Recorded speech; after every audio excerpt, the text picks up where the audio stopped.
University class শুরু হচ্ছে, তাহলে এই অনুভূতি অবশ্যই খুবই সবার কাছে অনেক বেশি এক্সাইটমেন্ট। এই বন্ধু বান্ধব সবার সাথে দেখা হলো অনেক দিন পর, 112 দিন পর প্রায়।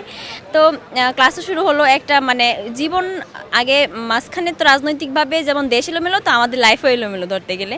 তো এখন সবাই আমাদের আবার একসাথে হচ্ছি, ক্লাস শুরু হলো, আমাদের লাইফে একটা ফ্লো আর কি চলে আসছে। আর সব কিছু রুটিন মাফিক হবে, আশা করি সব কিছু ভালোভাবেই হবে।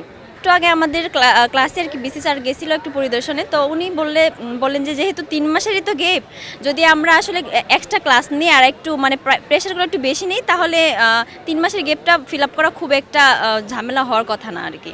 দীর্ঘ 3 মাস পরে ক্লাসে ফিরলাম, ভালো লাগছে ফ্রেন্ডদের সাথে দেখা হয়ে। আর এখন ভালো লাগছে যেমন তেমন একটা টেনশনও ভিতরে কাজ করছে যে হঠাৎ করে যে 3 মাসের গ্যাপ হয়ে গেল আমাদের, এটা রিকভার করতে পারবো কি না।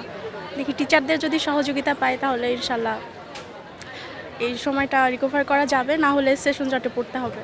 হ্যাঁ, তখন আমি ঢাকাতে ছিলাম কিন্তু ভার্সিটিতে ছিলাম না, কারণ ক্যাম্পাসে ছিলাম না, কারণ আমাদেরকে 17 তারিখ থেকেই হল ছাড়া হতে হয়েছে। আমাদের হল প্রশাসন এসে আমাদেরকে হল থেকে চলে যেতে বলে, তো চলে যায়, কিন্তু কারফিউ জারি হয়ে যায়, ঢাকা ছাড়তে পারিনি, এজন্য ঢাকাতেই ছিলাম। সব ঘটনা চোখের সামনে দেখেছি, কিন্তু ক্যাম্পাসে ছিলাম না। অনেকদিন পরে ফ্রেন্ডদের সাথে দেখা হচ্ছে, ভালো লাগছে। এতদিন তো আমরা একটা কি বলবো, একটা আনসার্টেন সিচুয়েশনের মধ্যে গিয়েছিলাম, যেটার জন্য আমরা একটু ওইটা এক্সপেক্ট করি নাই যে ওরকম একটা সিচুয়েশনের মধ্যে দিয়ে যাব। এরপরে ভার্সিটি খুলছে, যে ভালো লাগছে। লাস্ট যেদিন অ্যাটাক হয়েছিল আমি ক্যাম্পাসে ছিলাম, তো আমরা ক্যাম্পাসে অলমোস্ট 7টা পর্যন্ত আটকে ছিলাম। তারপর আমাদের ডিপার্টমেন্টের টিচার এসে আমাদেরকে বের করে। সো ওই দিনের সিচুয়েশনটা আসলে খুবই হরিবল ছিল, অ্যান্ড আমরা ভাবি নাই যে এত তাড়াতাড়ি ক্যাম্পাসে আসতে পারবো। প্রক্টোরিয়াল টিম যেহেতু এখন কিছুটা সক্রিয় ভূমিকা পালন করছে, আশা করছি যে না, আমরা ওই রকম আর কোনো সিচুয়েশনের দিকে যাচ্ছি না। যেহেতু আমাদেরও গ্র্যাজুয়েশন শেষ করার একটা চিন্তা থাকে, বা যাদের অলরেডি পরীক্ষা শেষ তাদের রেজাল্ট বের হওয়ার একটু প্যারা থাকে। তো রেজাল্ট দেখা যাচ্ছে যে রেজাল্ট বের হচ্ছে না, তাই তারা চাকরির কোনো ফর্মও তুলতে পারছে না। সো আশা করছি যে এরকম কিছু আর হবে না। অনেকদিন পরে আজকে খুলেছে বিশ্ববিদ্যালয়। এটা আসলে একটা খুবই সুন্দর একটা ঈদের দিনের মতো আমাদের ফিল হচ্ছে যে আমরা আবার আমাদের সেকেন্ড হোমে আমরা ফিরে এসেছি, যেখানে সবাই আমরা হেসে খুলে সুন্দরভাবে চলতাম। এখানে নতুন একটা এক্সট্রা ফিচার অ্যাড হয়েছে, আমি এইভাবে ইউজ করি, যেটা আমাদের বাক স্বাধীনতার জায়গাটা, যেটার জন্য আমাদের এই আন্দোলনটা ছিল। এবং এতগুলো আমাদের ভাইদের যে মৃত্যু হলো এবং তাদের রক্তের বিনিময়ে পাওয়া আমাদের এই স্বাধীনতাটা, বাক স্বাধীনতার জায়গাটা, এবং বৈষম্যহীন যে একটা সমাজ আমরা এখন ক্রিয়েট করার চেষ্টায় আছি।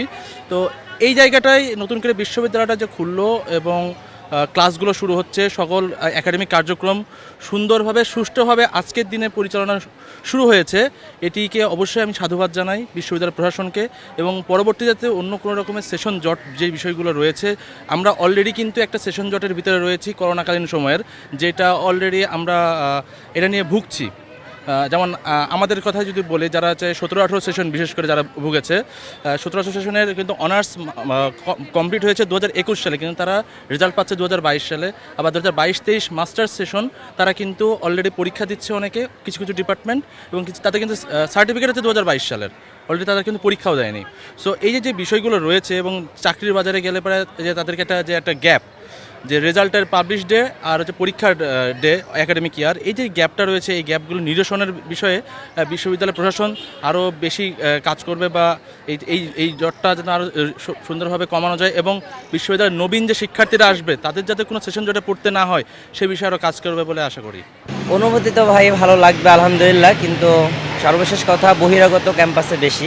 যদি ক্যাম্পাসে বহিরাগত নিষিদ্ধ করা হয় তাহলে সবচাইতে স্টুডেন্টরা কমফোর্ট ফিল করবে, হাঁটা চলা এবং চলাফেরায় সুযোগ সুবিধা হবে। কিন্তু আপনি যদি তাকান, ক্যাম্পাসে 80% বহিরাগত আছে বর্তমানে। আর স্বাধীন বাংলাদেশে ভালো লাগবে এটাই স্বাভাবিক, কিন্তু ওরকম আগে যে একটা আনজাম ছিল আমাদের ক্যাম্পাসে, মুখরিত ছিল, কিন্তু ওই মুখরিতটা এখনও ফিরে আসে নাই। হয়তো বা আরেকটু সময় লাগবে আমাদের, কিন্তু ইনশাল্লাহ খুব দ্রুতই চলে আসবে। একটু তো গ্যাপ হবেই, আর হওয়াটা অস্বাভাবিক না, এটা স্বাভাবিক। কারণ আমরা যেখানে ঢাকা ইউনিভার্সিটির প্রত্যেকটি শিক্ষার্থী নেতৃত্ব দিয়েছে এই গণ আন্দোলনের, একটা স্বাধীনতার রূপ নেওয়া পর্যন্ত এই ঢাকা ইউনিভার্সিটির প্রত্যেকটা স্টুডেন্ট রাজপথে ছিল। যখন সারা বাংলাদেশ ঘুমিয়ে থাকে তখন ঢাকা ইউনিভার্সিটির ছাত্ররা সজাগ থাকে রাজপথে সর্বদা। এবং স্বাধীন বাংলাদেশ এটা আমাদের সবার বাংলাদেশ। ক্লাস আজকে থেকে শুরু, কিন্তু আমরা মূলত অনেক দিন আগেই আর কি হল খোলার পরে এসে পড়েছি, বন্ধু বান্ধবের সাথে দেখা হয়েছে। তো আজকে যেহেতু ক্লাস করলাম, অনেকেই তো হলে থাকে না, তো ভালোই লাগছে। আমাদের যদিও ক্লাস শুরু হয় নাই, কিন্তু অনেক ডিপার্টমেন্টে ক্লাস শুরু হয়েছে, তো ভালোই লাগছে। অনেকদিন পরে সেই আগের প্রাণবন্ত রূপটা ফিরে আসছে। আসলে আমরা যেহেতু যারা হলে থাকি তাদের জন্য ব্যাপারটা আসলে খুবই কষ্টের ছিল, কারণ আমরা যেভাবে হল থেকে বের হয়ে চলে গেছিলাম সেদিন একটা অনিশ্চয়তার মধ্যে ছিলাম যে আবার হলে আসতে পারবো কিনা, বা আসলেও আমাদের পরবর্তীতে কি হবে না হবে এসব নিয়ে আমরা খুবই চিন্তার ভিতরে ছিলাম। কিন্তু আলহামদুলিল্লাহ সব কিছু মানে ঠিক পথেই আগাইছে মোটামুটি।